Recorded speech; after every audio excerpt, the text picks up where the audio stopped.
최고, 최악의 직업. 손으로 이렇게 딱 만지면 손이 이렇게 달라붙을 정도로. 저기 들어가면 못 나오는 걸로 알고 있어요. 정말 생지옥 같은 데죠, 이게. 직업 선택의 권리. 권리 없어요. 없다고요? 없어요. 진짜 열악한 곳이네. 귀 옆에서 막 소리가 스득스득 하는데요. 조심 안 하더라고요. 잘못하다 딱 그러면 쓱 잘리고 그래요. 아유. 김일성 적석직석이에요. 히틀러도 꼼짝 못했거든. 한 달 전부터 예약제로 받고요. 이 사람들 되게 돈 잘 벌어요. 야, 이 세상에서 제일 무서운 거 뭔지 알아? 그래, 뭐예요? 하면.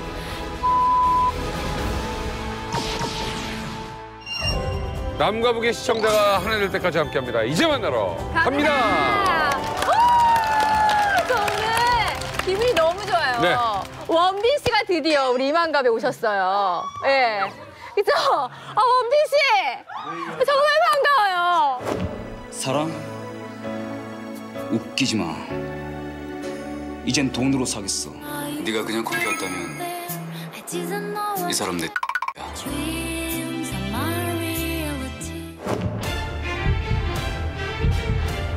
원빈 씨! 내 얘기하는 거야? 정말 반가워요. 우리 가나의 원빈, 세모치리 씨 나오셨습니다. 아, 반갑습니다, 반갑습니다. 아니, 근데 저는 요즘 가나 원빈 때문에 진짜 미치겠습니다. 가면 사람들이 세모치라고 하지 않고 원빈이라고 합니다. 제가 최근에 이제 그 가나 여자인 친구랑 방송 같이 했는데 오치리 씨가 가나에서 뭐 연예인급 어디 물어봤더니 가나에서는 원빈이래요, 그 친구가. 그래서 난리 난 거예요. 한국 오치리 씨가 가나에서 원빈이구나 그렇게 생각하는 사람들이 많더라고요. 진짜 물어봐. 가나에서 유명하세요? 아, 가나에서 유명하세요? 아, 진짜로 궁금해서 그래. 가나에서 그러니까 한국에 이렇게 활약하는 사람이라고 소개된 적이 있어요, 없어요? 신문이나 뉴스 뭐 이런 거. 있습니다. And then somebody who's putting Ghana on the global stage. Yeah. Some Autry. Good morning. Welcome to the show. Thank you very much. Basically, I got into it my last semester of college. I started doing this TV work, and I mean, 3 years now, I'm still doing You're it. still doing it. Did you actually do your computer science? Yeah, I did. Okay, Yes, so I you did. did Yeah, I did. computer I science, was alright. done with that. Yeah. Tell the Koreans who are watching Vast at One this morning in their own language. 네, 안녕하세요. 저는 샘 오칠입니다. 지금 가나 왔습니다. 이 바이샷원이라는 방송이랑 인터뷰하고 있는데 저는 한국의 자랑을 계속하고 있습니다. 열심히 하고 있을 테니까 많이 응원해 주시고 많이 사랑해 주세요. 감사합니다. Yeah, that's right. But yeah, this is 또 저는 지난달에 가나에서 이제 그 한국 홍보 대사로 이제 정부에서 이제 인정해 주는 그런 역할 한번 맡게 되었습니다. 네. 아 근데 이 오칠이 샘 오칠이 이 친구는 아주 그 인격이 굉장히 훌륭해요. 왜요? 그 저하고 그 영화를 같이 한 적이 있는데 저한테 이제 맞는 장면이 있어요. 이제 이렇게 때리는 신용만 하잖아요. 어떤 오칠이 이 친구가 실제로 때리라고 선배님 걱정하지 말고 때리라고. 네네. 실제로 때리라고. 그래가지고 내가 얼굴을 때렸어요. 그러니까 때리니까 붉어질 거 아니야. 그럼 카메라를 뒤집으면은 이쪽에서 찍으면은 이게 보이잖아요. 그렇지. 그걸 한참 기다리고 그렇게 그 뭐야 진정성. 그렇게 열심히 하더라고. 야. 그때 이 친구 정말 훌륭한 친구구나. 아유, 오칠이가 또 여러 가지 재능도 있고 마음도 따뜻하고요. 봉사활동도 많이 하고. 아프리카에 학교도 2개나 지금 이제 좀 있으면 2호. 네, 저 내년에 이제 학교까지 짓고. 샘 오칠이 씨가 가나의 원빈이라면 제 생각에 이분이 북한에 가시면 북한의 원빈으로 불리지 않을까. 김은수 씨야. 왜 이렇게 비웃어요? 북한에서 간부 스타일이잖아요. 인기 되게 많으실 것 같아요. 그죠? 어때? 아닌가요? 아니 간부 스타일인 건 인정하겠는데 원빈은 아니지. 현미 씨가 약간 현미 씨. 왜? 친구 중에 왜? 아, 간부 스타일처럼 생기긴 했는데 불만 가득한 간부. 네, 일단은 머리가 벗겨지지 않았어요.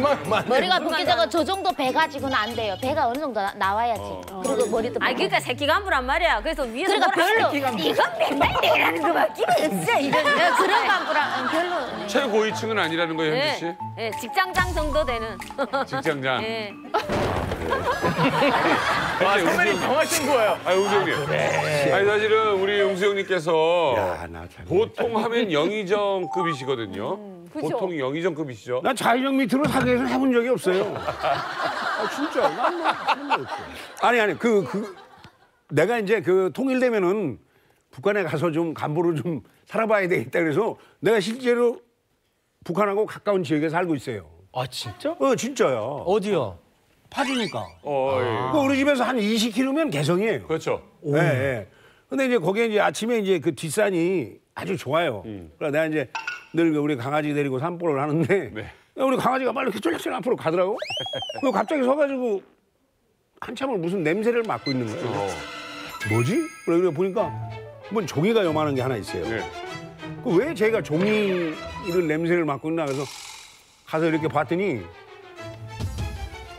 요거야. 뭐야 이게? 북한의 삐라. 그러니까 이걸 강아지가 냄새를 맡고 있는 거야. 작네. 그러니까 이게 생각보다. 종이가 북한 종이라 좀 냄새가 이상했던 모양이에요. 오칠이 봐봐. 이거 처음 보지 그런 거. 처음 보는데. 북한에서 뿌리는 불법 잔.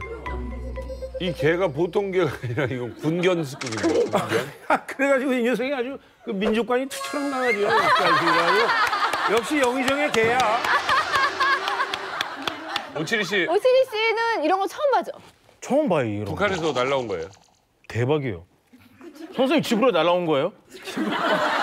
야, 너 무슨 얘기 들었어? 집뒤 산보다가 죽었다니까. 아니 북한이랑 집이 북한에 가깝다고 해서 날라온 줄 알고. 뒷면엔 뭐라고 써있어요? 뒷면엔?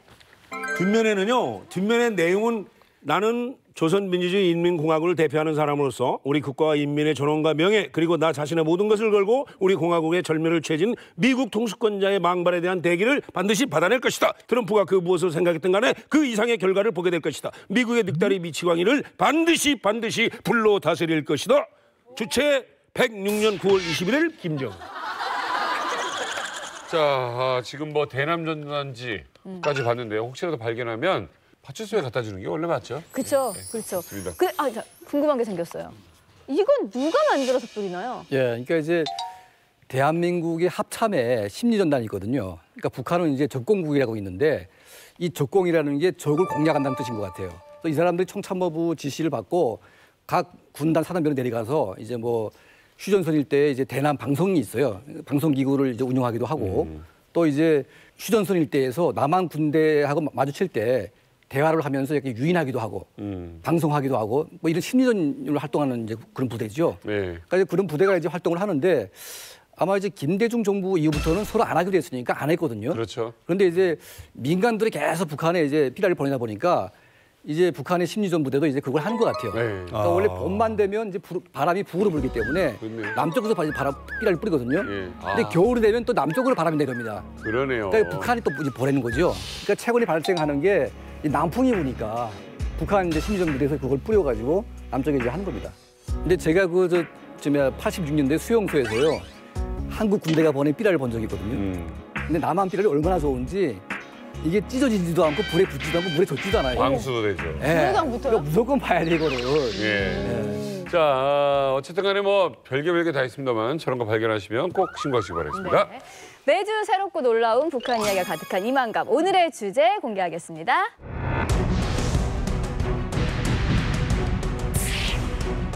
북한 최고, 최악의 직업. 오늘 이만갑에서는 북한 주민들의 인기를 한 몸에 얻고 있는 건 물론이고요. 막강한 권력까지 소유한 북한 최고의 직업부터 한국에는 없는 북한 이색 직업까지 다양하게 이야기 나눠보겠습니다. 하루에 아메리카노 한 잔을 꼭 드시는 우리 장사이신 밀수 박현숙 선생님. 네. 요즘 북한에서 뜨는 직업이 뭡니까? 머리꾼이에요. 머리꾼. 사람을 먼다설에 한 군데 이렇게 집합을 시켜서 자기 벌이를 하는 운전수들이 이제 부탁을 해요. 이 차가 예를 들어 북청에서 해상까지 간다. 해상까지 가는데 그 사람당 1인당 3만 원이에요. 3만 원인데 그 사람당 1인당 돈을 줍니다. 그래서 저도 이렇게 장사를 할 때 갈 때는 감자를 싣고 갑니다. 북청에 올 때는 빈차니까 휘발유로 가격이라도 꺾기 위해서리 거기다 서비스 차를 해서리 사람들을 싣고 넘어오거든요. 그것도 한국의 뭐랄까 조폭 같은 분들이 그 지역을 장악하고 힘센 사람들이 그 누구도 영역에 번져가지 못해. 그게 수입이 정말 짭짤하거든요. 그러면 그 50명을 만약에 3만 원 받고 해요. 네. 그런데 짐이 좀 많은 사람은 더 받아요? 그렇죠. 짐 한 개당 사람 한 명 값이나 같아요. 왜? 내 휘발유가 가지 물이 가는 건 아니다. 그러니까 짐 한 개 실으면 그만큼 난 한 사람을 태우지 못한다. 무조건 짐장당 한 사람당 가격이에요. 아, 그거 요즘 전문 용어로 우리나라는 삐끼라 그래요. 그것도 전문 용어는 아니에요. 우리는 머리꾼이라고 하거든요. 머리꾼. 네. 호객이죠, 호객. 하윤 씨 왜 이렇게 이뻐지셨어요? 네, 감사합니다. 하윤 씨도 이런 뭐 요즘 뜨는 지가 뭐가 있을까요?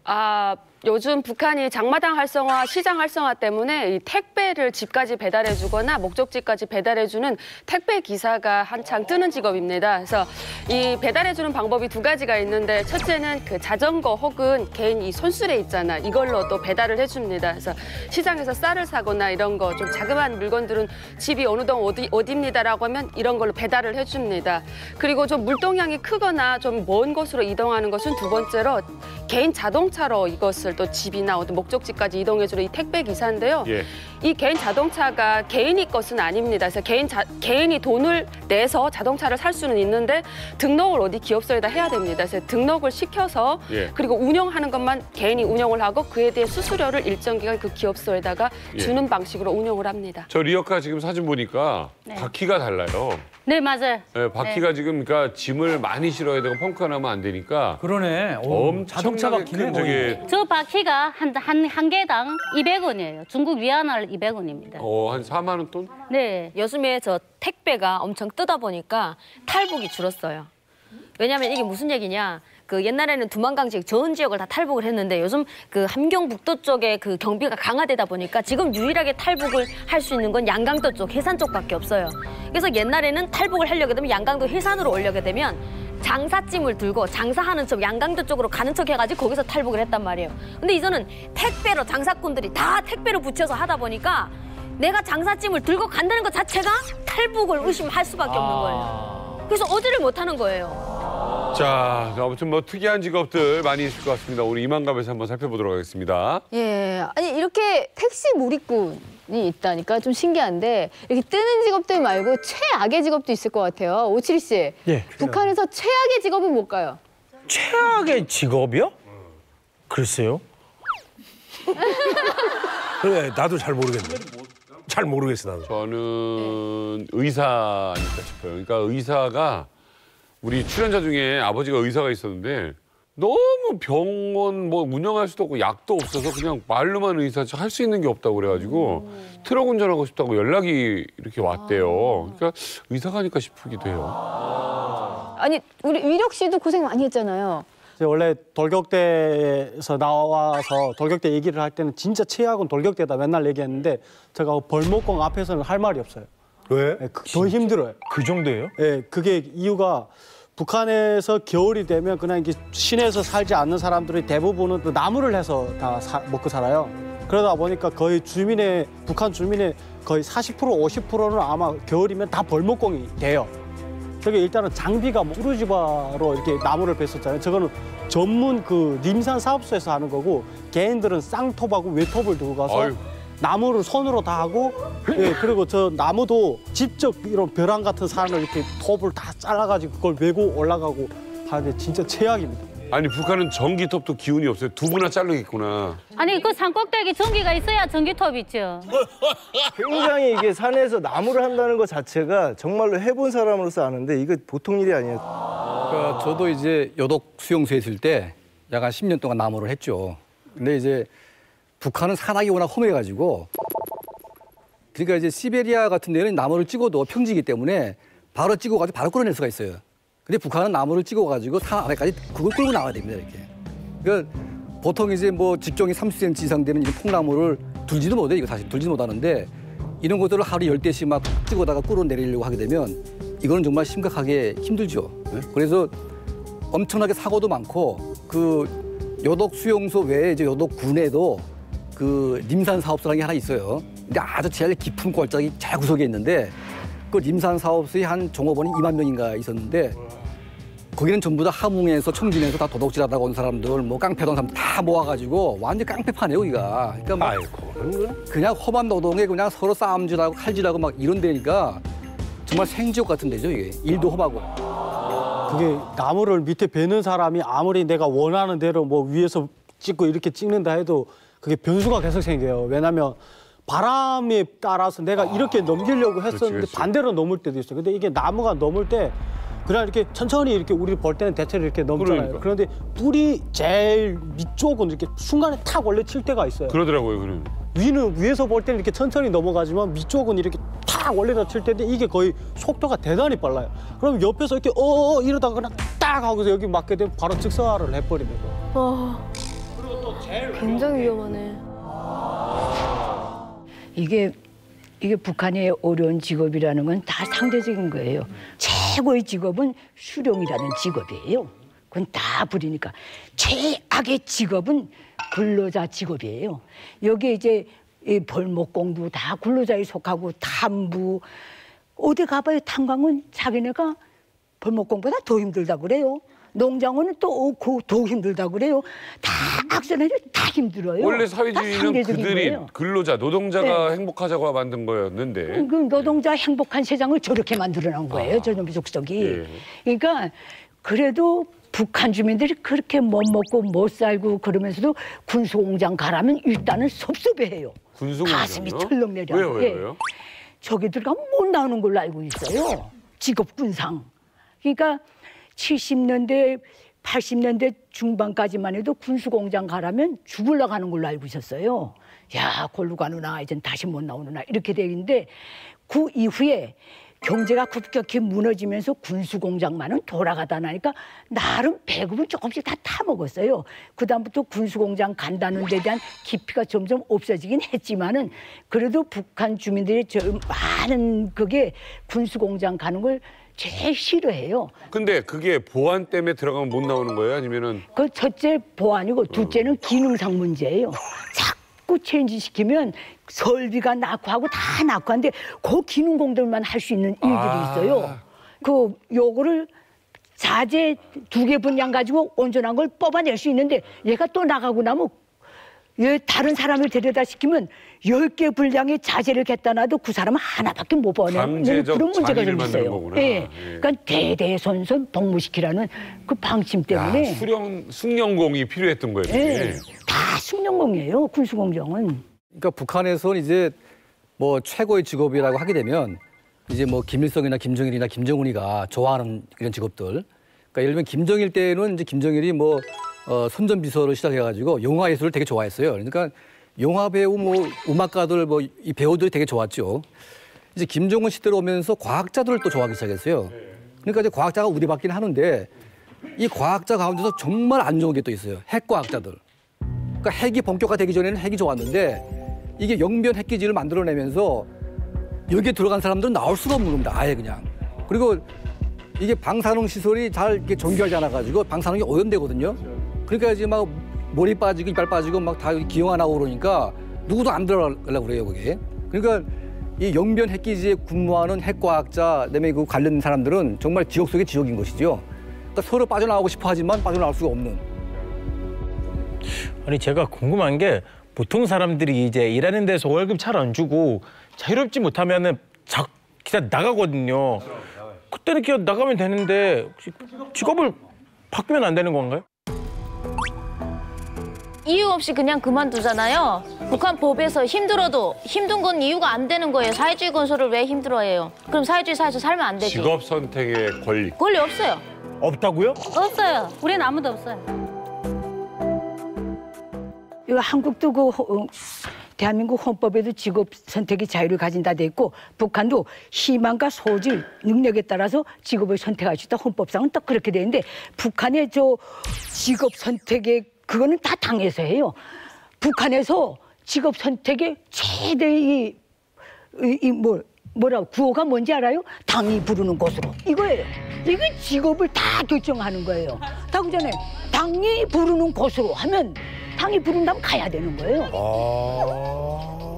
우리 아버지가 탐부잖아요. 그렇게 되면 나는 거의 90% 이상 나는 탄광으로 배치될 가능성이 있어요. 근데 탄광으로 간다는 것만 알고 구체적으로 작업반들이 다르잖아. 어느 작업반이 어떻게 가는지 모른단 말이에요. 근데 졸업하자마자 내 그 서류가 노동과를 통해서 어디에 딱 배치가 됐어요. 근데 난 모른단 말이에요. 그러면 어느 날 직장장이 데리러 와요. 계십니까? 이게 누구네 집입니까? 해서 예, 누구네 집입니다. 동무 말이야, 우리 직장에 배치된 지 언젠데 왜 출근을 안 해? 딱 그래요. 아, 내가 몇 작업반입니까? 3작업반입니다. 알겠습니다. 그럼 내일부터 출근하면 됩니까? 그럼 그 다음날부터 출근하게 되면 정년 퇴직할 때까지 죽을 때까지 거기 살아요. 은여 씨. 네. 은하 씨 아버님도 무산 저희가 광산에 무산 있었잖아요. 광산에 계셨죠. 그럼 은하 씨도 만약에 거기 살았으면 제 의지랑은 상관없이 아버지의 대를 이어야 되는 거죠. 강부면 강부. 네, 근데 북한에서 직업을 바꿀 수도 있어요. 있는데 두 가지 방법이에요. 첫 번째는 뇌물이거든요. 정말 막대한 자금을 바쳐야 돼요. 저희 아버지는 무산광산에서 일하시면서 15년이 넘게 한 그 초급당 비서라면 그 집 생활을 저희가 다 도맡아서 했어요. 뭐 봄, 가을, 겨울 뭐 사계절 내내 필요한 물자를 다 줬는데도 결국은 직업을 바꾸지 못했거든요. 저희처럼 직업을 끝까지 바꾸지 못하면 탈북하는 거예요. 근데 그거를 바꿀 수 있는 게 한 가지가 있어요. 군대에 나가서 입당을 하되 입당은 거의 다 하는데 군관으로 입당을 하면 군관에 대해서 별바가 입당을 오면 대학에 갈 수 있는 자격을 줘요. 그러면 농부의 자식이 원래 사실 농사를 지었어야 되는데 그럼 대학 받으면 그때 농부가 시내에 나올 수 있는 그런 기회가 차려져요. 그 군인들도 만기 제대 10년 동안 끄이 자기 청춘을 다 바치고 제대 되려고 하는데 김정은이 명령이 떨어져요. 집단 진출이다 이러면은 원하지 않는 탄광에 200~300 명씩 막 그냥 하루아침에 제대인데? 네? 저녁인데? 네, 저녁인데 하루아침에 농장 탄광에 싹 보내주고 죽을 때까지 그 살아요. 아니 10년 동안 군 생활했는데 가서 탄광에서 30년? 집에 아니 뭐 그 죽을 때까지 있어야 되는 거. 그래 입당을 다시 해서 입당 다 시키고 그래서 당이 부르는 고수료가 그게 직업이 되는 거예요. 당은 지금 제대군인들을 부른다. 그다음에 거기서 또 선동대장이 있어요. 근데 갑시다. 탄광으로 갑시다. 또 이렇게 해요. 집회를 해요. 그러면 이게 난 실수 못하거든요. 정치범까지.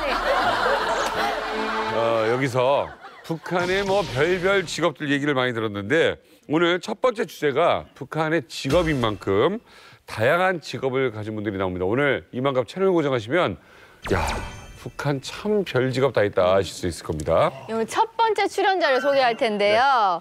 이분은 북한 사람들이 가장 많이 가지고 있는 직업. 네. 바로 군인 출신입니다. 네, 초고속으로 승진한 여자 중대장 출신 리윤희 씨 나와주세요.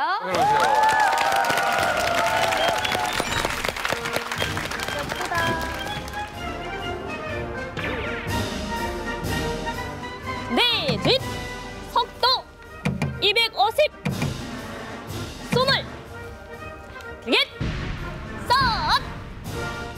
안녕하십니까.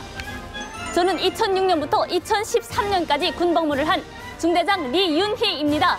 저는 남다른 실력으로 군대에서 남들보다 빠르게 승진했는데요. 오늘 저희 이야기 기대해 주시죠. 와. 와. 와, 너무 이쁘다.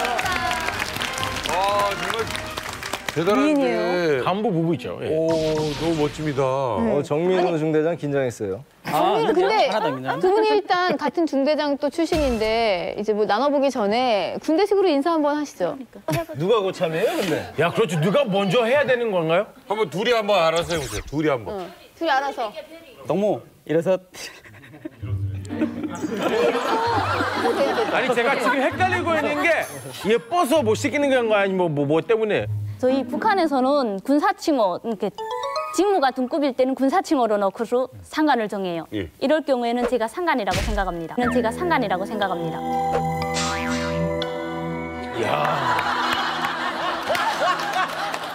내가 북한에 있었으면 아직 제대도 안 됐는데 내가 참 쭉은 올라갔을 거야. 아니 원칙적으로 현재를 넣고 판단해야 된다고 저는 생각합니다.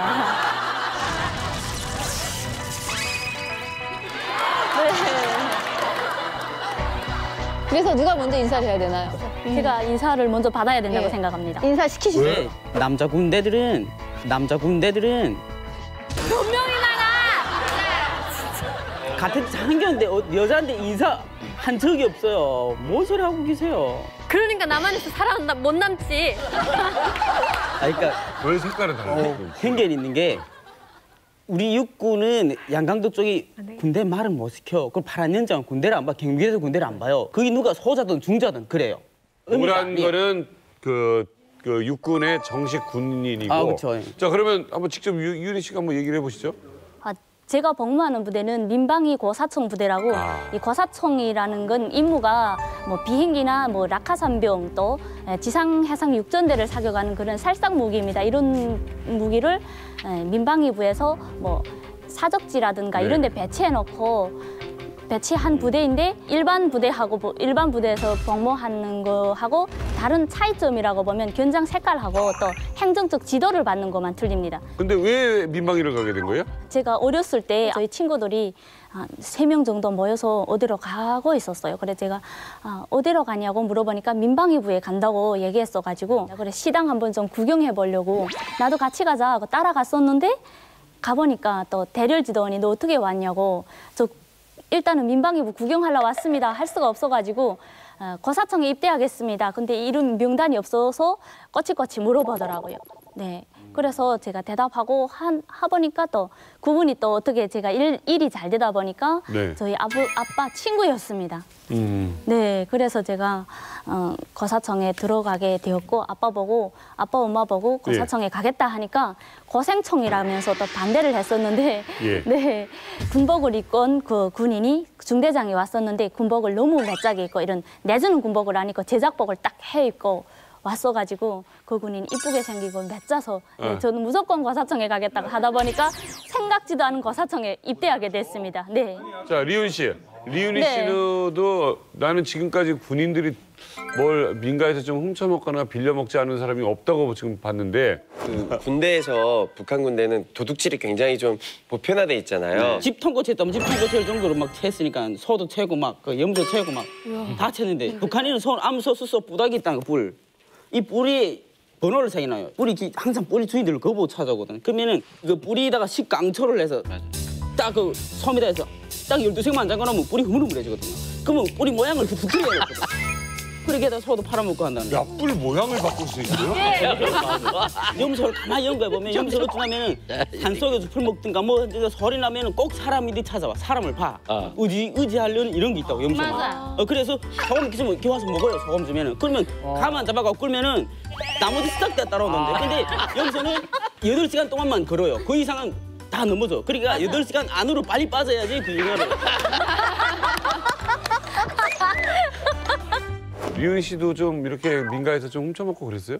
저는 도둑질을 한 번도 못 해봤습니다. 저희 부대 같은 경우에는 간부 자식이 80%를 차지했고 간부 자녀가? 네, 주로 간부들은 당비서라든가 아니면 지배인 또 뭐 보이지던 보아는 자식, 시당 간부 아니면 도당 간부 그 간부들도 지도원급은 저희 부대에 못 왔습니다.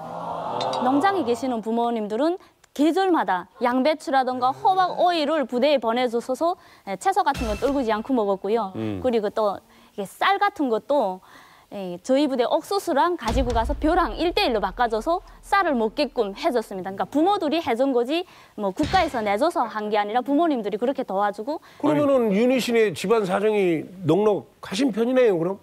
사실은 저희 집안은 넉넉하지는 못했습니다. 제가 부모님 보고 해마다 군복을 해달라고 하면 부모님이 엄청 이렇게 힘들어 하시고 제가 너무나도 졸라서 그러면 옥수수 250kg를 팔아야 저희 군복을 한 벌을 해줄 수 있었는데 250? 네, 저희 부모님이 1년에 농사를 짓는 게 600 내지 700kg를 팔다 보니까 700kg를 하다 보니까 저를 군복을 해주는 것만 3분의 1이 나갔고 그리고 또 아이고.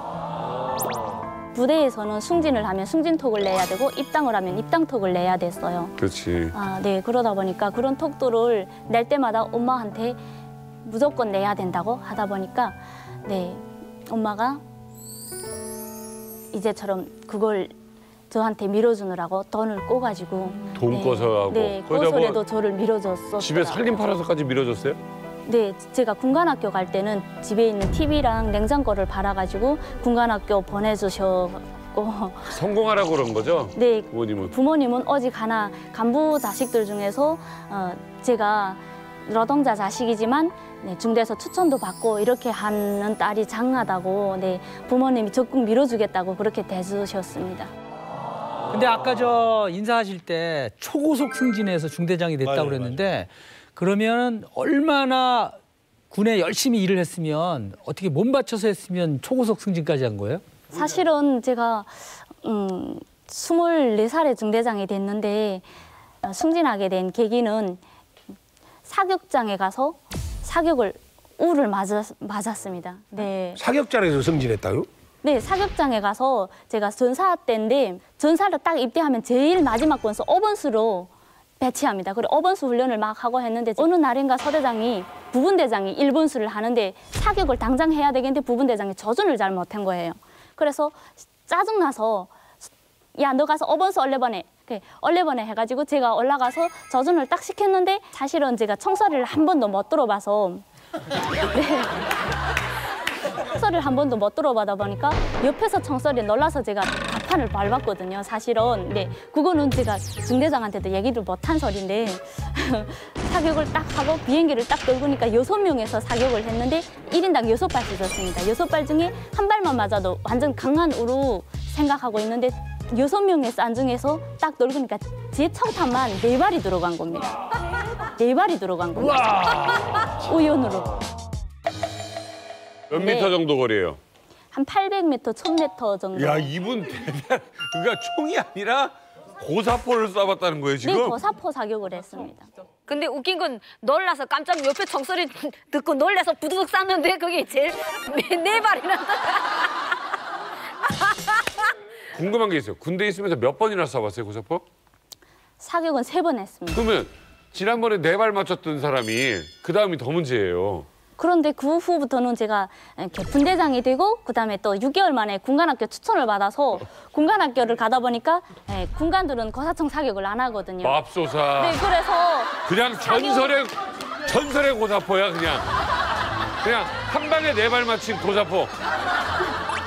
그 총 한 번 잘 쐈다고 조고석 승진을 한다는 게 그 북한 군대에서 가능한 일입니까, 그게? 그게 가능해요? 우리는 그런 케이스가 하나도 없어가지고 그러니까 조금 감사받고 뭐 표창 받고 이런 거 있는데 일단 좀 이거 들리니까 우리하고 좀 특이한 케이스네요. 아니 근데 내가 대답해 드릴게요. 왜 가능한가? 우리 조개반 전쟁 시기에 비행기 사냥꾼조라는 게 있었습니다. 바로 고사총이라는 게 비행기를 쏴떨렸어요. 그러니까 다른 거하고 달라서 고사총에서 비행기를 쏴떨렸기 때문에 초고속 승진을 할 수 있는 거예요.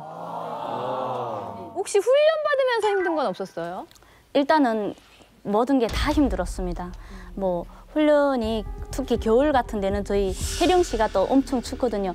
고사총이라는 게 전부 다 쇳덩어리인데 네, 새가 얼어서 손으로 이렇게 딱 만지면 손이 이렇게 달라붙을 정도로 네, 어떨 때는 이게 세게 달라붙었을 땐 딱 뛰면 살이 이렇게 떨어질 정도로 그렇게 포가 얼어 있어요. 근데 장갑을 내주는 게 봉오리 장갑만 내줍니다. 네, 그러다 보니까 그걸 끼고 훈련을 하면 동작이 잘 안 되고 하고 또 부모님들이 사주는 가락장갑도 끼고 하면 인차 파이 나고 하니까 맨손으로 그냥 하거든요. 그러다 보니까 손도 많이 깨지고 네, 그리고 또 훈련하다가 잘 못하잖아요. 못하게 되면 총체가 43kg이 되는데 그거를 들고 훈련 잘할래 이렇게 하면서 진지를 띄우거든요. 네, 그렇게 띄우는 것도 힘들었고. 리윤희 중대장은 군 생활하면서 가장 자신 있는 게 뭐였어요? 저는 남보다 항상 이겨야 된다는 그런 생각으로 군복무를 하다 보니까 네, 뭐나 다 잘했습니다. 그중에서 뭐 운동이나 뭐 이런 거 중에 잘하는 거? 뭐 대를 동작도 잘했었고 또 철봉 같은 것, 평행봉 같은 것도 아주 잘했었고요. 평행봉이요? 네, 고소 평행봉이라고. 2단 평행봉. 네, 2단 평행봉. 그 고소 평행봉 같은 경우는 제가 강습을 가게 되면 책임자를 항상 했었습니다. 그러다 보니까 또 앞에서 시범 동작도 시키고. 잘했구나. 네, 제가 뭐든지 좀 잘해가지고. 네. 그러면 이제 우리가 맨손으로 할 수 있는 우리 제식 훈련 정도는 확인해 볼 수 있지 않을까요? 그 뭐 군기는 뭐 네. 제식이죠. 두 분이 한번 제식 훈련 한번 볼까요? 제식 한번 보도록 할까요? 제식.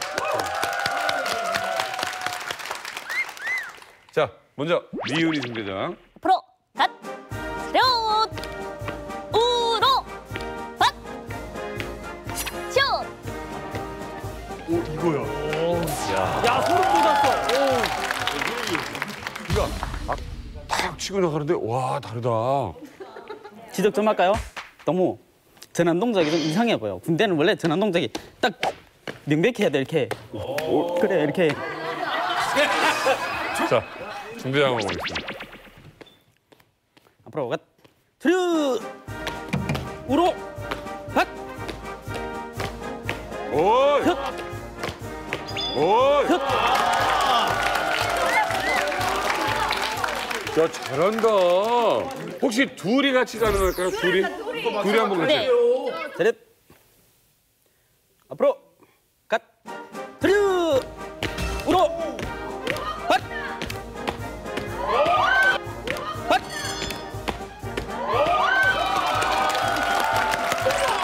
야, 열병식 거는 것 같아.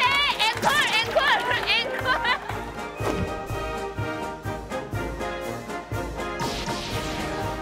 이 바운스가 너무 바운스 자체가 다르네요. 아 잠깐만. 그러면 여기서 오친 씨가 한번 배워보죠. 우리 가나. 오친 씨가 멋있을 것 같아. 자, 한번 가르쳐 주세요. 네. 이 주먹이 하나 들어갈 만큼 앞으로 하고. 네. 다음 뒤에 팔은 채들어 뒤로 갈 수 있게끔 채들어 팔꿈치 했을 때 손이 이렇게. 네. 나오네. 맞아요. 잘하시네요. 이거를 반복해서 하고. 네. 다리는 발끝을 딱 펴고 무릎 관절을 쓰지 말고 앞 이렇게 딱 들어줘야 됩니다. 네. 자, 준비. 차렷. 차렷. 따라하지 말고 차렷하면 동작으로만 하면 돼요.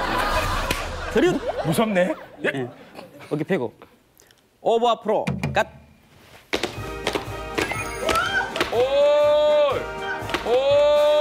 오버. 오버 앞으로만 가라고 지가는 민영 따라야지. 계속 지 마음대로 이리면 못해요. 무슨 말이세요? 뒤에서 다시 한번 딱 한번 봐. 지금 참 가나에서 와서 정말 많은 고생하시는 거예요. 앞으로 가나. 앞으로 가나. 앞으로 가겠습니다. 뒤로 가나. 오버 앞으로. 갓.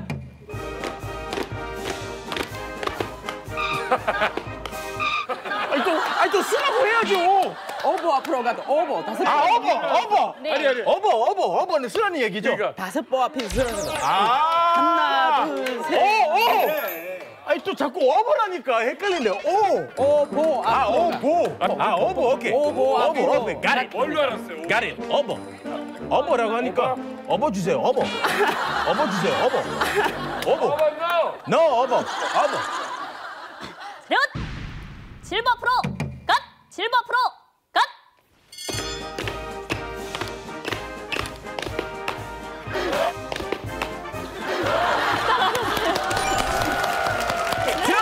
실버라고. 네. 실버. 네네, 실버 잘하셨어요. 오칭이 맞아요. 수고했어요. 감사합니다.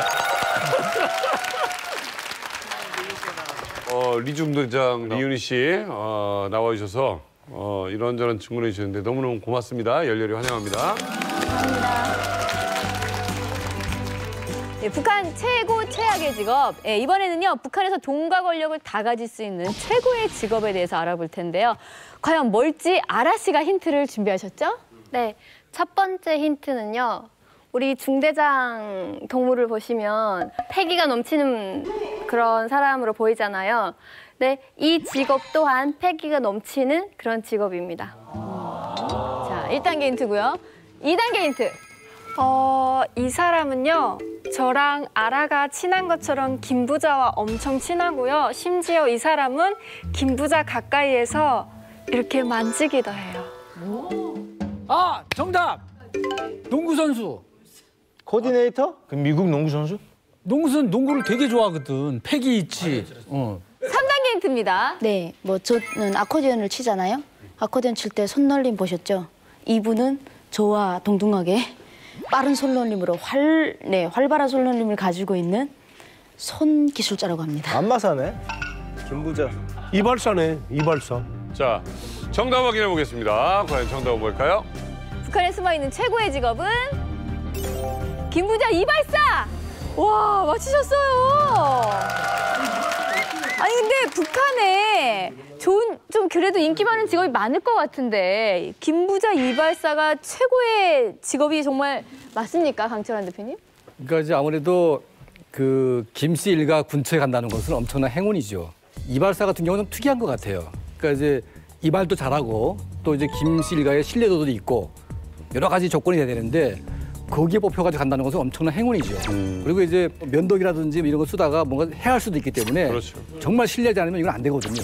그래서 아마 그 김씨 부자의 어떤 그 이발사를 한다는 것은 엄청난 파워와 그런 능력을 가진 사람이 아닌가 하는. 그러니까 김조 실록이라는 뭐 그런 이제 김씨 일가의 어떤 기록을 한 게 있는데 그 최연희가 이제 이발사를 못 믿으니까 자기 이제 권총을 이제 놓고 나부터 한번 해봐라 뭐 이렇게 뭐 협박을 했대요.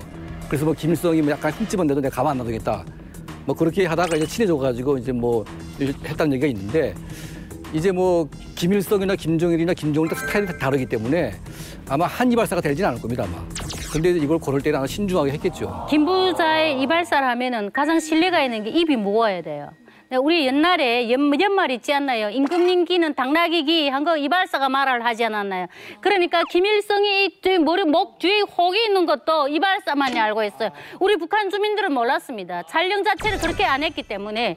그러니까 일책을 또 뭐 개인사적인 걸 또 모두 가장 가까이 있기 때문에 그걸 이렇게 입이 가벼운 사람은 절대 할 수가 없는 겁니다. 우리나라에도 그 송강호 씨가 주연했던 효자동 이발사가 있었거든요.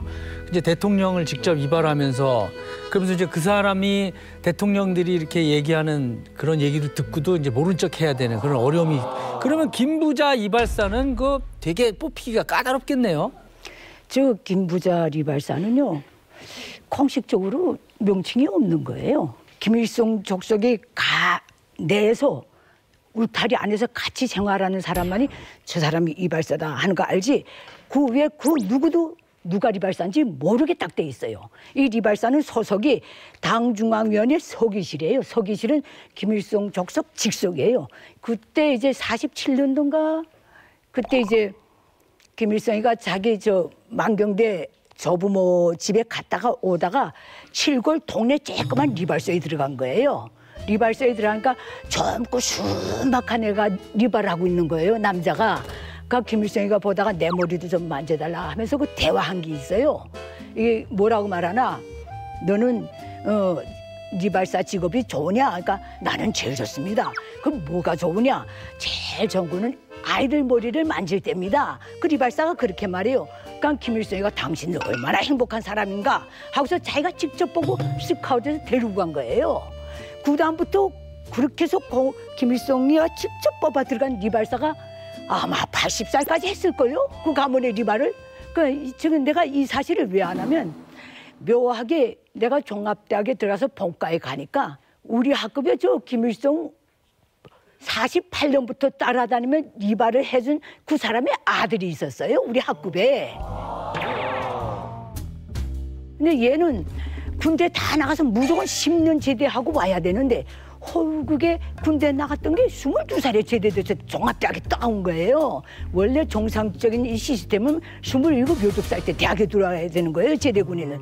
근데 보아하니 방광염이 심해서 감정제대 됐다 하더라고요. 그 후에 얘가 말해주는데 자기 아버지가 하늘을 리발사하며 얼마나 순박해요. 그하고 김일성 족속이 먹고 사는 데는 하자가 없게끔 제대로 배려해줘요. 단 너는 나한테만 봉사한다 이 조건으로, 어떤 비밀도 철저히 지킨다 이 조건으로. 그렇게 해서 얘는 대학에 와서 공부하고 대학 한 4학년 졸업반 때 우리는 이제 300명 소서도 나가고 다 나가야 되는데 얘는 도중에 없어진 거예요. 없어져서 곧장 중앙당에 들어간 거예요. 수령님이 봐주겠다 그랬으니까 중앙당에서 그다음부터 얘를 관리 들어간 거예요. 그래가지고 당 역사연구소 부원으로 들어갔어요. 얘가. 근데 쏙 후에 몇 번 만났던데 뭐 장가까지도 김일성이가 보내줬다 하더라고요. 장가도 잘 갔대요? 옷가로 들어온 애를 얘하고 결혼시켜준 거예요. 김일성 김정일이가. 원래 대학 때 우리 학급에 친했던 여자가 있어요. 연애했던 여자. 북한에서는 대학 생활에서 정식적으로 연애를 못해요. 졸업한다면 얘는 얘한테 난 어디 간다 알릴 새도 없이 들어가 버리다 나니까 중앙당으로. 그다음에 각자 다른 운명을 걸었죠. 하나는 중앙당 들어가고 얘는 고속한데. 근데 그때까지 아이가 없는 걸로 봐서는 별로 행복한 것 같지는 않더라고요. 그 나이 될 때까지. 자, 김부자의 이발사 이야기가 참 흥미롭습니다. 자, 그럼 여기서 이 김부자의 머리 모양을 안 볼 수가 없죠. 네. 자, 화면으로 준비했습니다. 북한에서 최고 유행물이 좀 알려면 김부자 머리 모양 정도는 파괴하지 않겠습니까? 이만갑의 고운 여성 유현주가 낱낱이 까발켜드리겠습니다. 먼저 김부자 중 가장 평범하다고 할 수 있는 김일성. 자나 깨나 젊으나 늙으나 약 50년간을 올백머리만 고수했다고 합니다. 다음은 종치만큼이나 북한 머리 모양에도 새로운 혁명을 일으킨 김정일. 항상 파마머리만 고집하던 김정일 머리에는 숨겨진 비밀이 있다고 합니다. 170cm도 안 되는 작은 키를 숨기기 위해 머리숱의 빈곤함을 채우기 위해 뽀글뽀글한 파마머리를 했다고 합니다. 다음, 미사일은 물론 할아버지 따라잡기 급급한 김정은. 김정은은 머리 모양까지 김일성 젊은 시절을 똑같이 따라잡았는데요. 형님 오셨습니까? 점점 더 짧게, 점점 더 아찔하게. 마치 깍두기를 연상시키게 하는 김정은의 머리. 와라, 이것이 바로 패기머리다. 개성 넘치는 김부자의 머리 모양. 여러분 따라하고 싶습니까? 머리 귀엽기다. 세모치리 씨. 네. 저 세 개 중에 하나를 해야 된다면 어떤 머리를? 야, 이게 굉장히 어려운 선택이거든요. 김정은이지, 김정일이지. 그래도 할아버지 스타일이 훨씬 깔끔하고 좋지 않아요? 예. 왜냐면 저희가 해외에서 가장 궁금한 게 김부자 그 머리 스타일이거든요. 늘 깔끔하고 늘 똑같은 스타일로 하니까 과연 이발사가 누굴까? 뒤보다 더 개성 강한 머리 스타일이 화제가 된 경우가 있다고 합니다. 우리 서범 형님 준비하시죠? 네, 제가 사진 하나 준비했습니다. 바로 이 사진인데요. 무서워. 김정은 얼굴을 새겼어요. 우리가 김정은 얼굴을 새겼어요. 우리가 5시간에 걸친 작품인데 그림이 아니고요? 이렇게 그린 게 아니라 그러니까 머리를 이렇게 남기고 해가지고 얼굴을 똑같이 만든 거예요, 저게. 저거는 보통 솜씨가 아닌 거죠. 근데 저거를 만약에 그리고 북한 여행을 가면 입국이 안 되지. 저렇게 해가지고 북한에 간다면 뭐 나오지 못할 때 가든가 총살로 뭐 다른 사람이 아마 북한 사람들은 한 명도 저런 거 볼 수가 없었을 것 같은데. 너무 좋아서 난 했다고 그래. 그러면 혹시 달라질 수도 있어요. 뭐 돌 같은 건 안 맞을 수도 있을 것 같아요. 네. 북한은 심지어는 김일성 초상화 사진이 있는 데서도 폭행을 하면 안 돼요. 그래서 감옥 같은 경우에도 이렇게 전문 이렇게 취조하고 하는 데는 때리잖아요. 그럴 때 거긴 초상화가 없어요. 도둑놈이 일화가 하나 있는데 도둑놈이 지금 어떤 집 도둑질을 하러 갔는데 이 집에 탁 들어가 돈이 너무 잘 사는 집인 거예요. 연거다 보니까 레이자미다 5,000원짜리 쫙 깔아놨는데 막 거기다가 주인이 탁 들어간 거야. 그러니까 어쩔 수 없이 살인했거든요. 그런데 국가에서 잡혀갔잖아. 살인죄로 잡혀갔는데 왜 죽였어요? 그러니까 장모님 조성아 있는 돈을 발바닥에 깔고 있는데 말이 되냐고 아기 나서 죽였다고 이래갖고 살을. 그런 말도 있어요. 아니 근데 우리가 지금까지 이제 김부자 일발사 얘기 계속 했는데 혹시 북한에서도 일반 일발사는 좀 어느 정도 괜찮은 직업인가요? 제가 본 리발사들 중에 가정생활이 험악한 사람들은 못 봤고요. 일반 리발사를 하면 먹고는 다 살았어요. 왜냐면 원가를 안 들이잖아요. 과일 하나로, 선재간 하나로 먹고 살 수 있는 게고요. 한국처럼 골목 돌아서면 맨 미용실이잖아요. 한 아파트도 2개, 3개씩. 근데 북한이 그렇지 않기 때문에 위치 중요치 않고요. 집에서 잘한다고 소문만 나면 사람들이 옵니다. 네, 그래서 옛날에는 나는 초등학교 다닐 때 이발사 아저씨가 동네로 와요.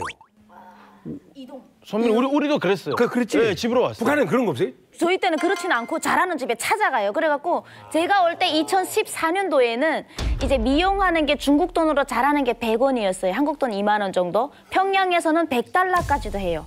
잘하는 거. 100달러? 고난 행군 딱 접어들면서 자본주의화가 되다 보니까 이제 그 설미가 말하듯이 밑돈에 두리지 않고 내 가위 하나, 내 이 도구를 하나 가지고 평생 먹고 살 수 있으니까 가장 많이 선호하는데 시내 같은 데는 내가 기술이 있으면은 입소문을 내서 찾아와요. 그러나 농촌에는 도구를 둘러매고 농촌 이장도 가보면 도구를 둘러매고 가면서 이제 한 집이 이제 자리를 정합니다. 그럼 머리를 하나 해주면은 옥수수 2kg, 한 번 머리를 해준 게 2kg예요. 그러면 이거 들고 갈 수가 없어서 팔아가지고 돈을 안고 갑니다. 깎으면 이렇게 가위로 뭔가 깎잖아요. 재산을 이렇게 깎아 나간다고 했어요. 그래서 정말 안 좋은 직업이라 했는데 시장이 활성화되면서 이 머리를 좀 예쁘게 하는 이런 북한 주민들의 여자들의 로망이 좀 있어요. 그래서 평양 같은 경우에도 창강원 같은 데 가면 머리 정말 잘 만지는 사람이 있습니다. 여기는 그날 당일 가서 할 수가 없어요. 매직해주고 좀 약간 폼 예쁘게 해주고 머리 잘 만지면 사람이 막 모여들었어요. 한 달 전부터 예약제로 받고요. 이 사람들 되게 돈 잘 벌어요. 지금 뭐 얘기 들으니까 어떠세요? 그 군대 시절의 머리. 병사, 일반 병사는 원래 상사까지 규정에는 1mm 이상 넘으면 안 돼요. 1mm? 네, 그래서 머리 이렇게 뽑으면 세타예요. 이렇게 다 빡빡 밀거든. 그러니까 스님들 스님 머리처럼 되는데 그 군인들이 서로 자체를 깎아주잖아요. 네. 그러니까 이제처럼 가위 하나씩 빌리다 분대별로 빌리다 서로 깎아줘요. 깎는데 머리 너무 짧으니까 조금만 가위 틈이 나도 찍찍 자리 나거든요. 그러니까 아예 빡빡 깎는 거예요. 깎으려면. 근데 빡빡 깎다니까 애들 허약 걸린 애들은 이 머리 가죽이가 왔다 갔다 해요. 이 가죽이가 널널해서. 그래 쩍쩍 깎다가 생각 없이 깎다가 끄덕 손을 깎다가 뭐 살을 쓱 풀고. 평소도 한 번씩 겪어봐야 될 일이거든요. 여군들은 있어요? 저희 부대 같은 경우에도 장교들은 나가서 이발사한테 이제 돈을 내고서를 했는데 그냥 군인들은 우리끼리 그냥 이렇게 깎아주고 네 저도 엄청 많이 깎아줬습니다. 그렇다면 북한 주민들 사이에서 또 어떤 머리 스타일이 인기가 있는지 네. 우리 은하 씨가 퀴즈로 준비하셨죠? 네, 제가 퀴즈를 내겠습니다. 최근 북한 여성들에게는 네모 머리가 인기다. 어떤 머리가 유행할까요? 여성들? 네. 은혜 누나 스타일 아닐까요? 제 머리야? 아니 혹시 그거 다 맞추기 전에 북한에서도 염색을 합니까? 염색 최근에는 하는 사람들도 있어요. 밝게는 그러면 금발머리가 인기가다. 혹시 한류 열풍 때문에 뭐 하면서 비슷하다. 뭐야? 송혜교 머리? 그건 옛날이에요. 강소라 머리. 최근 북한 여성들에게 인기 있는 머리는 도깨비 머리예요. 그러면 도깨비 머리처럼 이렇게 뿔을 만드나요? 아니죠, 언니. 센스가 없으시네요. 드라마 도깨비? 네, 그 뿔난 도깨비가 아니라 우리 얼마 전에 되게 인기리에 방송됐던 그 드라마 도깨비에서 김고은 씨가 단발머리를 하고 나오잖아요.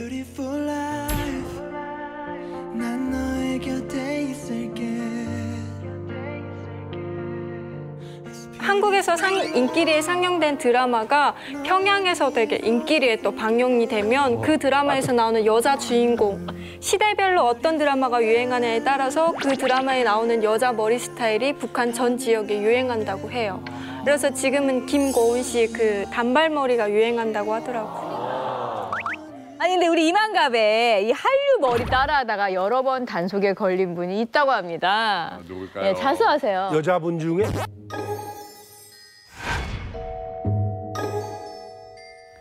설미 씨 또 있어요. 위력 씨 무슨 머리 따라했어요?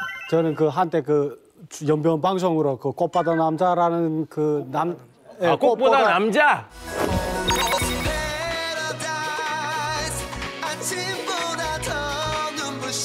그런데 저기 앞도 원래 길러야 되는데 앞은 단속되니까 지도원들이 있으면 앞쪽은 딱 멀리서도 10분 보이잖아요. 그러니까 뒷머리를 기르는 거예요. 뒷머리를 이렇게 가위를 승승승승 해서 조금 길게 이렇게 가요. 저게 꽃보다 남자랑 무슨 상관이 있는 거니?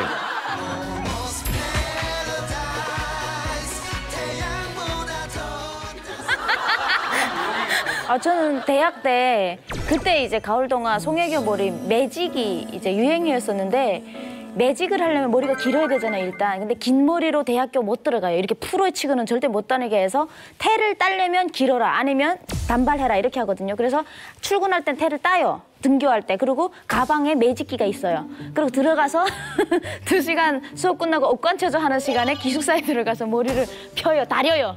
머리를 다린다고 했어요. 그때는 이렇게 매직 이런 말을 몰라서 머리 다린다고 직발머리라고 해요. 직발 해갖고 그때 탁 풀어헤치고 난 성형외과인가 하지. 풀어헤치고 막 이렇게 이쁘게 앉아있네. 딱 와가지고 이게 어디서 봤어? 한 이만큼씩 써요. 비판서를 똑같은 거를 이거를 하여튼 다 채울 때가 집에 못 가. 아니 파마도 아닌데 왜 뭐라고 하는 거예요? 염색. 한국 거니까. 근데 설미는 그냥 비판서를 썼잖아요. 이게 그 심할 때는 이게 뭐 10원 케이스 딱 들어가게 되면 무조건 그 자리에서 삭발을 해야 돼요. 저가 했어요. 그랬어? 저 삭발했어요. 운이 더럽게 나쁘네. 그래서 삭발을 면하려고 길이를 자르는데 그냥 자르게 되면 그러니까 이렇게 사기 컷을 친 거예요. 이걸 거짓머리라고 했는데 제가 이게 재수없이 걸린 거예요. 갔더니 남자들은 삭발을 하는데 여자들도 삭발을 당하는 줄 알았는데 파마를 시키는 거예요. 그래서 삭발 안 하고 파마 시키니까 그 파마한 돈 또 우리가 내라 그러더라고요. 그래서 냈어요. 그래도 어쨌든 다행이다. 돈 내고 파마하고 1시간 뒤 거울을 보니까 삭발이 낫겠는 거예요. 짧은 쇼코트를 파마하게 돼 할머니 머리 나와요. 피눈물이. 왜 나는 이렇게 살아야 되나? 자, 아주 재밌습니다. 예, 지금 이발사 얘기 막 하고 있는데 뭐 이렇게 말로만 하면 재미없잖아요. 그렇죠. 그래서 오늘 이만갑에 북한 군대에서 간부들의 머리를 책임진 이발사분을 한 분 모셨습니다. 조금옥 씨 어서 오세요. 안녕하세요. 군부대 지휘부 공간 이발사로 11년간 복무한 조금옥입니다. 11년? 제가 어릴 때부터 좀 손재간이 많았어요. 그러니까 우리 아버지가 너는 다른 거 하지 말고 손재간으로 벌어먹어라 이렇게 하시더라고요. 그래서 제가 생각한 게 전 엄청 피복 디자이너가 하고 싶었어요. 피복 디자이너를 하자고 상업간부학교에 갔어요. 갔는데 가보니까 그 자리가 다 찬 거예요. 그래서 제가 할 수 없이 생각하다가 이발사가 어떨까 이렇게 생각했어요. 그런데 이제 앞에서 말씀하신 것은 깎아쟁이다, 재산이 뭐 나간다, 뭐 집에 오니까 우리 어머니가 엄청 반대해요. 예? 그런데 아버지가 아니다. 먼 훗날에 가서도 할 수 있는 직업이다. 하라. 이렇게 해서 제가 교육을 받았거든요. 50명에 1명당 억울을 줘요. 최우동생으로 억울을 줘요. 근데 제가 억울을 받고 나갔거든요. 제가 18살에 도전했거든요. 18에? 예, 18살에. 17살에 제가 가서 6개월 교육받고 18살에 도전했거든요. 군단 지휘부 이발사로 들어가자면 뭐 조건이 많아야 돼요. 나이도 어려야 되고 기능급수도 높아야 되고 환경도 좋아야 되고 뭐 무슨 등등등등 많아요. 생긴 것도 좀 생긴 것도 좀 미안하게 생기지 말아야 되고 또 이렇게 뭐 그런 거 다 있어요. 왜냐 일반 군간 리발사보다 저는 고급 군간 리발사거든요. 고급 군간이라면 인민군대 상자부터 해요. 뭐 다른 건 다 하는데 좀 미안하게 생겼잖아요. 아니야. 인상 너무 좋으세요. 미안하게 생긴. 아니 괜찮아. 그래서 저 엄청 당황했어요. 다른 건 다 자신했는데 이거 미안하게 생겨서 이거 갈 수 있겠나. 그래서 63명이 도전했어요, 거기에. 그런데 제가 거기에서 다행히도 당선됐어요. 근데 조금옥 씨 63명을 제쳤잖아요. 예. 보통 군간부 이발사는 남자가 할 것이다 생각했는데 어떻게 여자가 무슨 조건이 맞았나요? 제일 먼저 보는 건 군단 지휘부는 솔직히 비밀이 많은 데잖아요. 그러니까 가정적인 환경 토대가 좋아야 돼요. 근데 저희 가정은 아버지로부터 대대로 간부 집안이에요.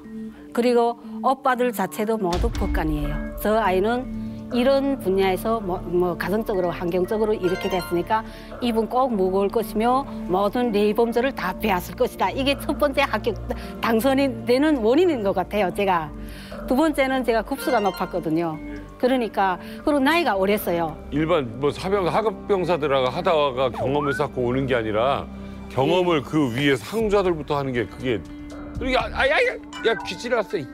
귀를 잘랐네 이럴 수도 있는 거 아니에요? 그런 거 있어요. 어머 이때 많이 잘랐구나. 아예 잘랐어요? 아니 뚝 잘라서 피가 뚝뚝 떨어졌어요. 그건 제가 그 지휘부 군간리발사에 가서 한 건 아니고 제가 교육받는 동안에 그렇게 한 거예요. 제가 이렇게 우리 아버지 뻘 나야 되는 사람 제가 맡았거든요. 그래서 제가 이제 막 이렇게 이발하는데 긴장하다 보니까 뚝 자르기 가일래 기 뚝 잘랐어요. 그러니까 피가 뚝뚝뚝뚝 나는 게요. 엄청 속상하고 눈물이 나고 막 안타까워서 그러니까 그 어른이 그러더라고요.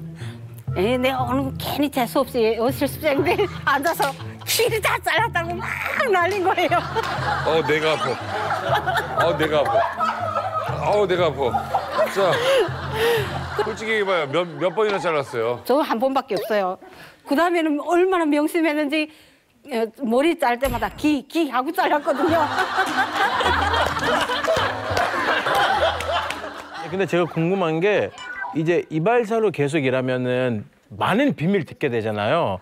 근데 이제 또 안 하니까 하나만 좀 알려줄 수 있어요, 그런? 미림 비행장에서 각 군단 지휘부 훈련했어요, 종합훈련.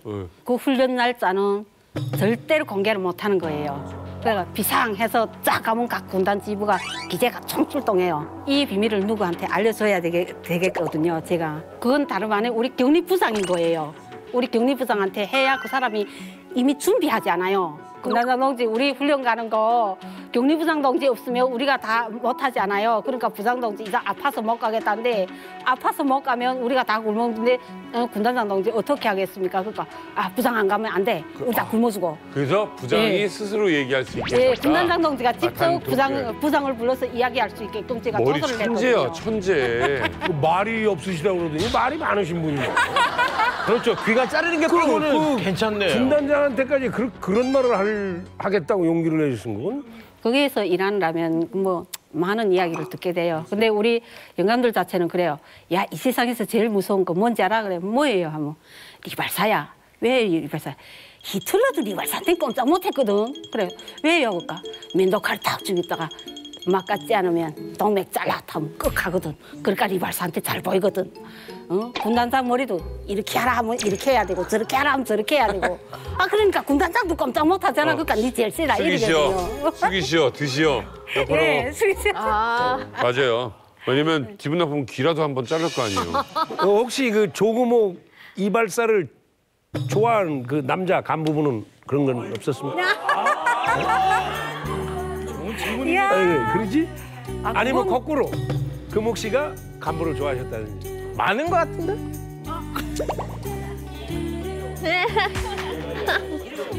있죠? 그런 건 없어요. 아니, 간부 중에 좋아하는 간부가 왜 괜히 차 세우고 타라 그래요? 11년 했는데. 아니 근데 저 군단장에 타라 하면 정치부장도 같이 순경이라서 타라고 참모장도 같이 타라고 가는데 그거 다 좋아했네. 다 좋아하네. 많은 사람한테 다 좋아하네. 그럼 3,000명 지휘부 군관들 다 좋아하나요? 좋아했던 사람이 있어요, 없어요? 그때 근무할 없어요. 때. 없어요? 예? 그러면 그 부대 안에서는 좀. 전 부대 안에서는 연애를 못했어요. 왜냐? 밖에서 오면 되잖아요. 밖에서 할 시간이 없었어요. 아침 7시에 부대에 나가면 저는 7시에 퇴근해요. 차 안에서? 차 안에서. 조금옥 씨가 무려 63대 1의 경쟁률을 뚫고 북한의 간부들, 군 간부들 머리를 했던 분입니다. 그분이 오늘 드디어 가위를 잡고 어떤 분의 머리를 했습니다. 북한의 간부들, 군 간부들 머리를 했던 분입니다. 그분이 오늘 드디어 가위를 잡고 어떤 분의 머리를 했습니다. 보시죠. 예, 오늘 이발 실력을 보여주실 우리 조금옥 씨와 그리고 머리카락을 겁없이 선뜻 내어준 우리 위력 씨 여기 나와 계십니다. 저희가 그냥 무조건 자르라는 게 아니고요. 여기 북한 헤어스타일들이 이렇게 있어요. 어떤 스타일? 저는 네. 그래도 조금 머리가 좀 기니까 머리카락을 살릴 수 있는 머리로 부품형으로 가고 싶어요. 부품형? 네. 저 머리하고 제일 근사한 머리인 것 같아요. 네. 비슷하다? 네. 과연 어울릴지. 근데 이 머리 가능한가요? 네, 부풀리는 머리? 예, 가능합니다. 그럼 지금부터 한번 거침없이 잘라주시죠. 몇 년 만에 가위 잡아보시는 건가요? 20년 만에 잡아보는. 20년 만에 잡아보는. 20년! 좀 설레는 것 같아요, 머리 감는 게. 약간 내 느낌에는 군대 가기 전에 머리 자르는 그 느낌일 것 같아요. 그 떠나와 열차 타고 훈련소로 가는 날 그런 느낌도 있고요. 좀 그런 거 있어요. 좀 북한에서 지금 탈북을 해서 처음 북한의 리발사한테서 머리를 깎는 거잖아요. 기대돼요, 북한식 머리.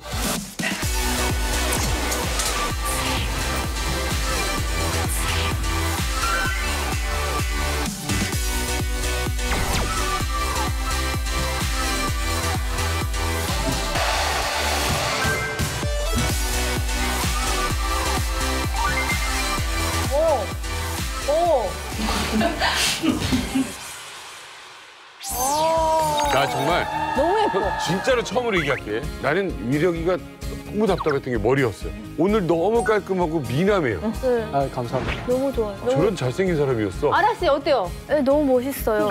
멀끔하게. 꽃보다 위력이야.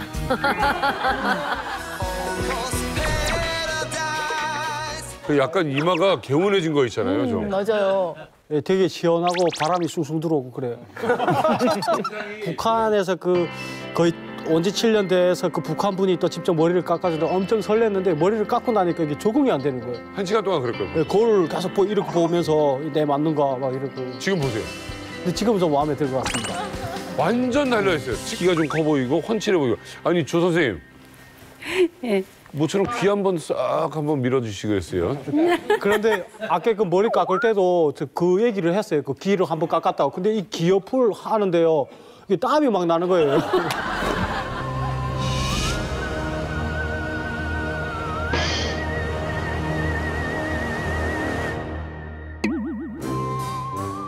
여기서 쑥덕쑥덕 하는 소리가 막 여러 번씩 나니까 조심 안 하더라고요.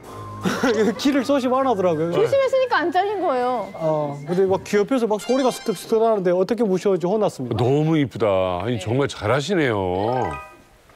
아니 그럼 북한에서 군 간부 이발사라고 하면은 최고의 직업이라고 할 정도의 어떤 대우가 있습니까?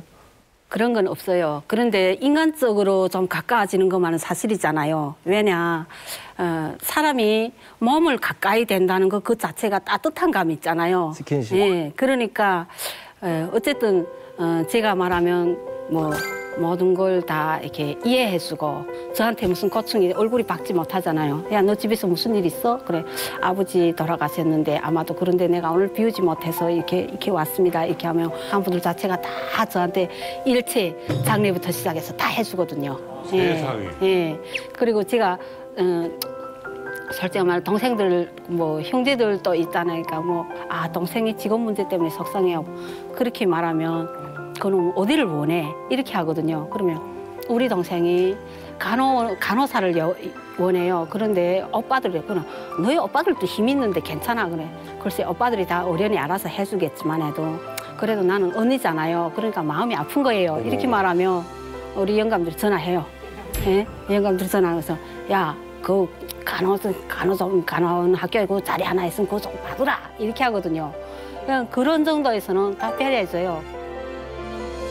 그런 이득도 있지만 또 간부들 예민한 간부들이다 보니까 또 조그만 실수에도 막 화를 버럭 낸다거나 이런 일도 있지 않을까요? 그런 일은 없어요. 왜냐 계속 고정 대상하는 사람들만 있잖아요. 오늘 얼굴 한번 붉히면 다음번에 힘들잖아요. 그렇지. 예, 그러니까 그래서 어쨌든 예뻐해주는 원칙에서 그렇게 하는 거예요. 대단하십니다. 한국에서 미용 안 하세요? 안 해요. 한국 온 지 얼마나 되셨어요? 저 아직 9개월 차예요. 네?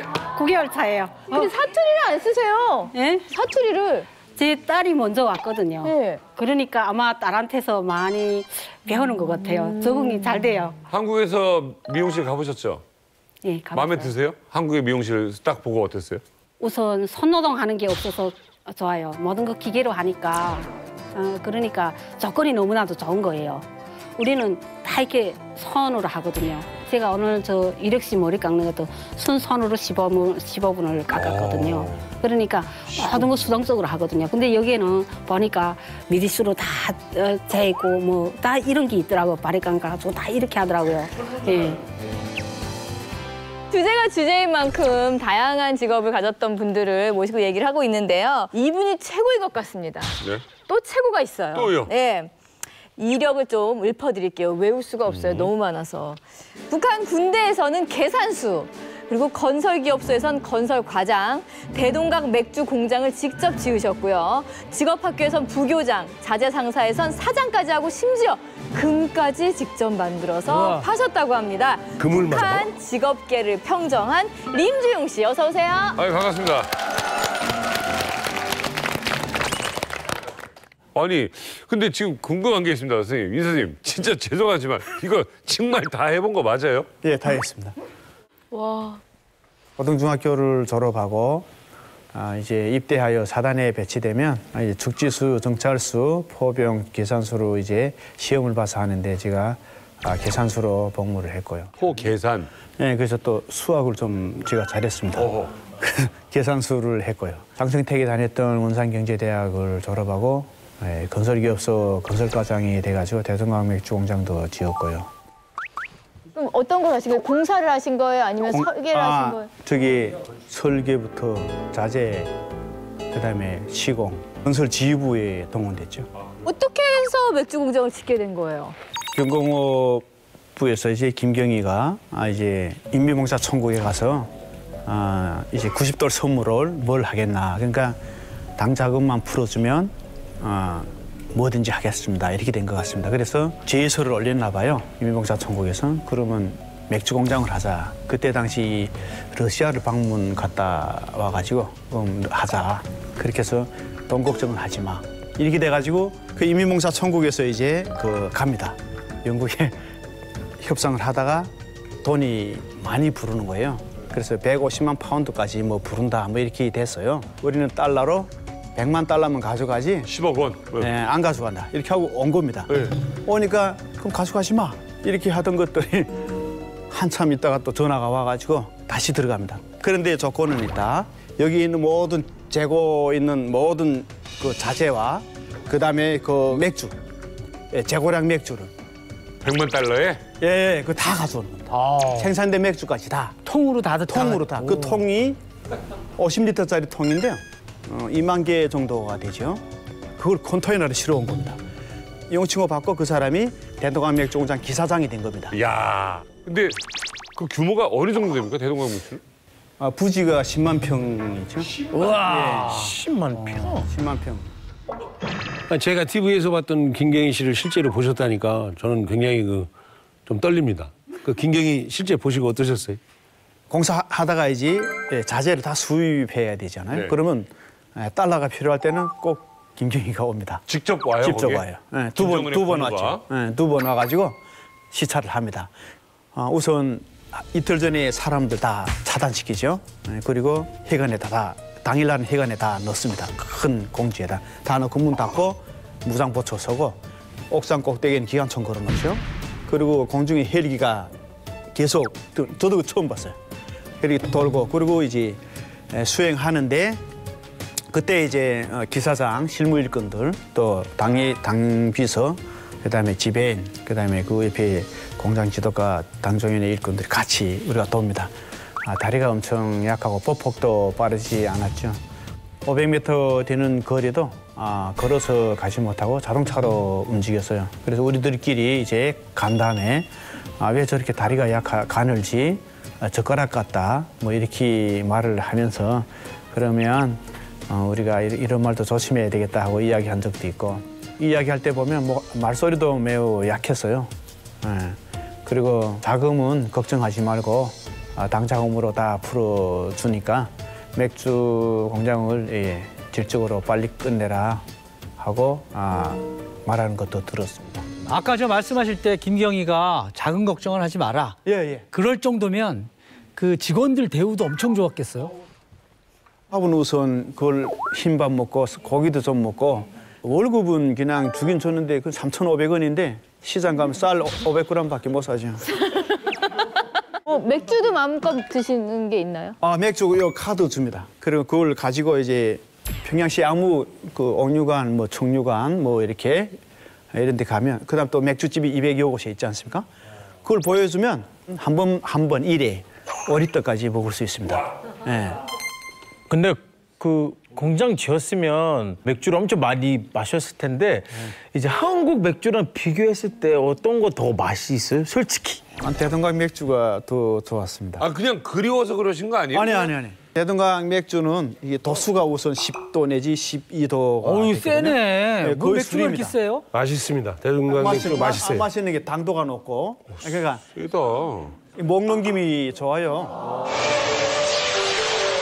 신명의 자랑 대동강 맥주. 신명의 자랑 대동강 맥주.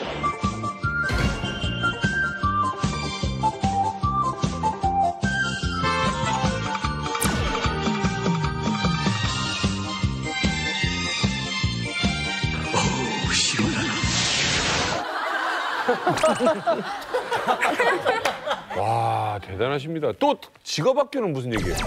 이제 건설기업소에 있으면 이제 배치되는 이 중학생들이 졸업하면 들어옵니다. 그러면 그게 기능공으로 키울 애들이 있습니다. 네네네. 그럼 기능공 학교가 있어야 되죠. 그럼 그게 학교 부교장이죠. 그럼 그 애들한테 이제 운전도 배워주고 미장도 배워주고 선반도 배워주고 여러 가지 기능공을 가르치는 학교 부교장이죠. 부교장을 하셨어요? 교장은 그냥 지배인이 명예 교장이고 부교장이 다 하죠. 그러니까 공부도 많이 하신 분이고 경험도 많고 하니까 이제 학교 부교장까지 하신 거네요. 저는 무엇보다도 신기한 거는 금을 만드셨다는 거. 야, 금을 만들었다고요? 신기한 거는 금을 만드셨다는 거. 야, 네. 금을 만들었다고요? 연금술사. 제가 자재상사 사장도 했죠. 자재상사 사장으로 또 하면서 상사의 일감이 없어서 이제 집에서 금도 만들어 파는 장사도 해봤습니다. 금은 어떻게 만드신 거예요? 금은 집에서 만들죠. 어떻게요? 집에서? 가르쳐 주세요. 어떤 거예요? 자, 얘기해보세요. 얘기해보세요. 돈 받아야 되는데.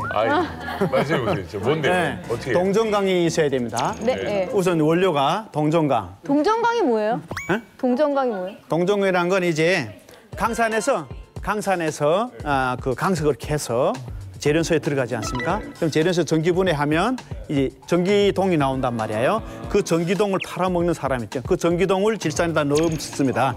그럼 그게 이제 24시간 지나가면 다 녹아서 반응을 해서 동정광이 없어지고 물이 됩니다. 그게 질산동이죠. 그러면 그 물을 다 걸러서 밑으로 물이 빠지고 그 앙금이 않습니다. 그걸 이제 걷어서 건조하죠. 건조하면 그게 금가루입니다. 이 비밀인데. 얘기해보세요. 금덩어리 나오는 이야기인데. 나 미치겠어, 지금.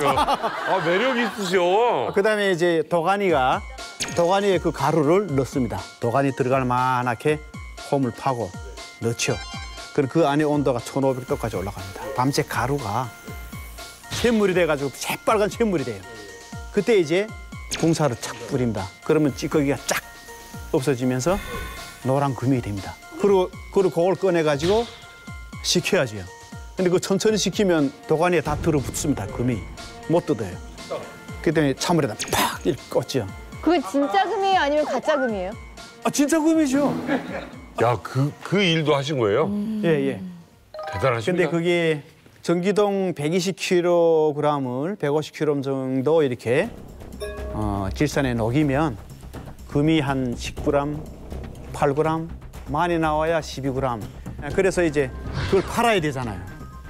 네, 그래서 이제 금을 전문 받는 집이 있어요. 가져가면 청평저울이 있습니다. 바람 불어도 움직이는 거. 거기다 넣고 뜹니다. 그럼 중량을 먼저 뜨고 그다음에 이게 몇 프로짜리인지 알아야 되지 않습니까? 그러면 시금석이 있습니다. 그럼 그 색깔이 다 있죠. 시금석이란 말 있지 않습니까? 네, 진짠가, 가짠가. 그럼 프로수에 따라서 중량하고 곱해서 값을 줍니다. 북한에서 이렇게 선생님처럼 집안에서 이렇게 금을 만드는 사람들이 많습니까? 그것도 다 만들지는 못하죠. 비밀입니다. 그것도 로얄티를 받아야 되고 그 배워 주려고 그러면 금 한 30g은 내가 가져야 됩니다. 그리고 그런 전기동이 그렇게 많지 않아요. 그렇지. 구하기 누구나 힘들어요. 쉽게 만들면 큰일 나죠. 누구나 쉽게 만들면 다 금 만들죠. 선생님, 저랑 같이 사업하시죠. 같이 합시다. 요즘도 집에서 그거 금 만드세요? 하나원 나와서 만들려고 그러니까 전기동이 어디 있는지 모르겠어요. 선생님, 진짜로 한국에 오신 지 얼마 됐어요? 12년 됐어요. 11년? 네. 결혼하셨고요? 예. 한국에서 뭐 하세요? 사회복지사 합니다. 와, 멋있다. 사회복지사라는 직업을 택하셨는데 예. 사실 북한에 있을 때는 정말 상상도 할 수 없는 직업인 거잖아요. 예. 한국에 딱 왔을 때 사회복지사라는 직업이 있다는 걸 알고 되게 놀라셨을 것 같아요. 놀랐죠. 예. 남을 위해 어떤 기분? 봉사하고. 예. 예. 그냥 사회복지사라고 해서 직업이 아니고 그냥 봉사하는 줄 알았어요. 돈 안 받고. 근데 일하니까 돈 주더라고요. 네, 187만 원 받았어요. 그래서 이 진짜 내 돈이 맞나 하고 생각했어요.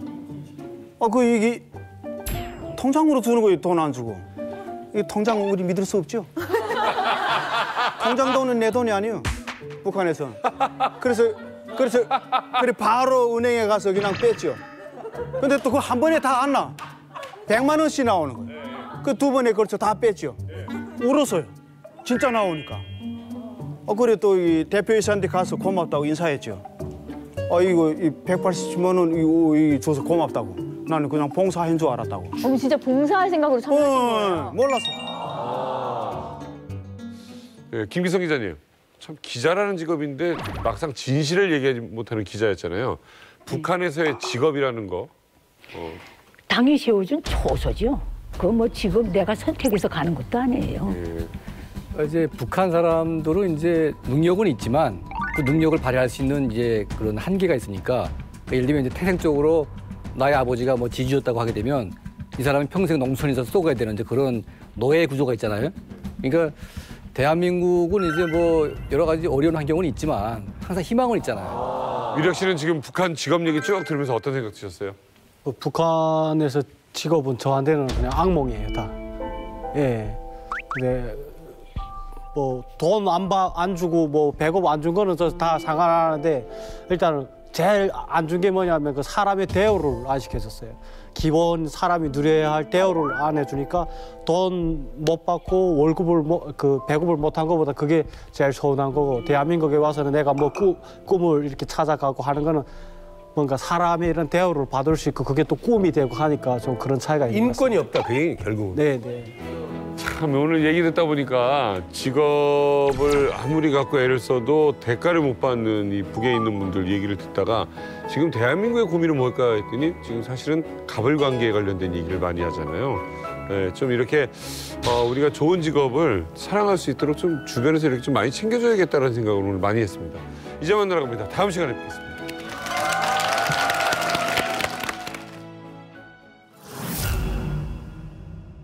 세용의 대륙간 탄도 로켓 시험 발사 성공.